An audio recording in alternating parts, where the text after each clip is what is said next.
अस्सलाम वालेकुम व्यूअर्स। अच्छा जी, ਅਸੀਂ ਕੇਲੇ ਲੈ ਕੇ ਆਏ ਹਾਂ। ਹੁਣ ਇਹਨਾਂ ਦਾ ਤੁਹਾਨੂੰ ਤਰੀਕਾਕਾਰ ਦੱਸਦੇ ਕਿ ਇਹਨਾਂ ਦੀ ਪੈਲ ਕਿੰਝ ਲਾਈ ਦੀ, ਠੀਕ ਹੈ। ਤੇ ਇਹਨਾਂ ਨੂੰ ਅਸੀਂ ਛੋਟੇ ਪੀਸ ਦੇ ਵਿੱਚ ਕਰਾਂਗੇ ਕੱਟ। ਇਹ ਦੇਖੋ ਜੀ, ਵਿੱਚੋਂ ਡੂੰਗਰ ਉਤਾਰਦੇ ਹਾਂ ਅਸੀਂ। ਇੰਝ ਅੱਛਾ, ਇੰਝ ਅਸੀਂ ਲਾ ਕੇ, ਠੀਕ ਹੈ। ਤੇ ਇੱਥੇ ਅਸੀਂ ਮੋਟਰਸਾਈਕਲ ਤੇ ਲੈ ਕੇ ਆਏ ਤੇ ਮੋਟਰਸਾਈਕਲ ਤੇ ਰੱਖਦੇ ਪਏ।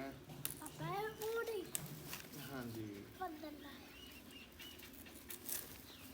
ਇਹ ਹੋ ਗਿਆ ਦੂਸਰਾ। ਓਹੋ ਹੋ, ਚਾਕੂ ਗਿਰ ਗਿਆ। ਇਹ ਦੂਸਰਾ ਤੇ तीसरा, ਇਹ ਹੋ ਗਿਆ ਤੀਸਰਾ पंजवा, ਤੇ ਇੱਕ ਹੈ, ਕਿੰਨਾ ਰਹਿ ਗਿਆ? ਦੋ ਰਹਿ ਗਏ। ਤਿੰਨ ਤੇ तीन, ਦੋ ਪੰਜ। पांच, पांच, पांच हो गए। ਇਹ ਚਾਰ ਤੇ ਇਹ ਸਾਡਾ ਪੰਜਵਾਂ ਪੀਸ, ਠੀਕ ਹੈ ਜੀ। पांच हो गए, पांच हो ਇਹ ਅਸੀਂ ਲਹਿਦਾ ਕਰ ਲਿਆ। ਹੁਣ ਇਹਦੀ ਪੈਲ ਦੀ ਇਸ ਤਰ੍ਹਾਂ ਲੱਗਦੀ ਹੈ ਕਿ ਇੱਕ ਛਾਪਰ ਲੈ ਲੈਣਾ ਜਿਹਦੇ ਅੰਦਰ ਨਾ ਹਵਾ ਨਾ ਜਾਏ।